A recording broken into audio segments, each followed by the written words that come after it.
நெல்லை மாவட்டம் நாங்குநேரி சட்டமன்ற தொகுதியில் போட்டியிடும் அமமுக வேட்பாளர் ஆர் இசக்கிமுத்துவை ஆதரித்து அக்கட்சியின் பொதுச் செயலாளர் டிடிவி தினகரன் முன்னீர் பள்ளத்தில் தேர்தல் பரப்புரை மேற்கொண்டார்.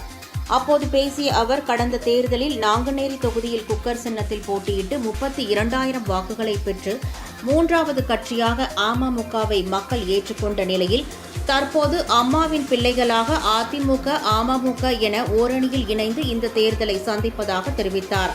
காங்கிரஸ் கட்சியினர் சீட்டு வாங்குவதற்கு மிக சிரமப்பட்டு கேட்ட இடத்தை பெற்றுள்ளனர் எனவும், எடப்பாடி பழனிசாமி கேட்டவுடனேயே தொகுதிகளை ஒதுக்கியதால் இந்த முறை வெற்றி வாய்ப்பு பிரகாசமாக உள்ளதாகவும் அவர் கூறினார். மேலும் தமிழகத்தில் தற்போது விவசாயிகள், அரசு ஊழியர்கள், ஆசிரியர்கள் என யாருக்குமே நிம்மதி இல்லை எனவும், எதிர்க்கட்சித் தலைவராக இருந்தபோது போராட்டங்களை ஆதரித்த மு.க.ஸ்டாலின் தற்போது அடக்குமுறையை ஏவி வருவதாக குற்றம் சாட்டினார். தமிழகத்தில் யாருக்குமே பாதுகாப்பு இல்லாத நிலை உள்ளதோடு அதிமுக ஆட்சியில் சிறப்பாக இருந்த காவல்துறை தற்போது திமுகவினருக்கு கட்டுப்பட்டு செயல்படுவதாக குற்றம் சாட்டினார்.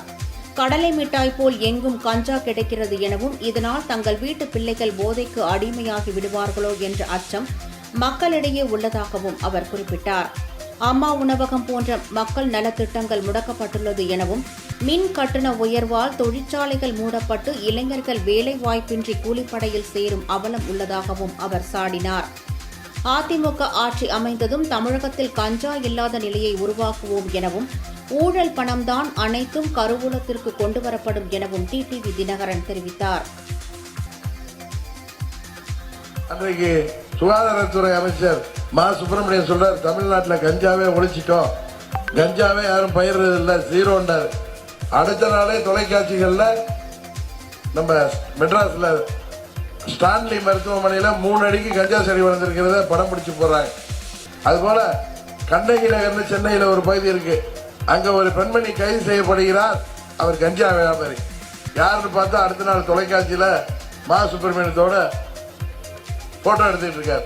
எதற்காக சொல்கிறேன் என்றால், மணல் கடத்தல், கனிம வள கொள்ளை, தட்டி கேட்ட அதிகாரிகள் கொலை செய்யப்படுகிறார்கள்.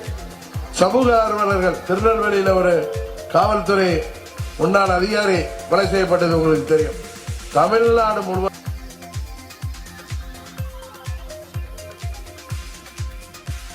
செயல்களை எதிர்த்து பேசுகிறார்களோ அவர்கள் எல்லாம் ஒன்று விரட்டப்படுகிறார்கள் அல்லது கொலை செய்யப்படுகிறார்கள்.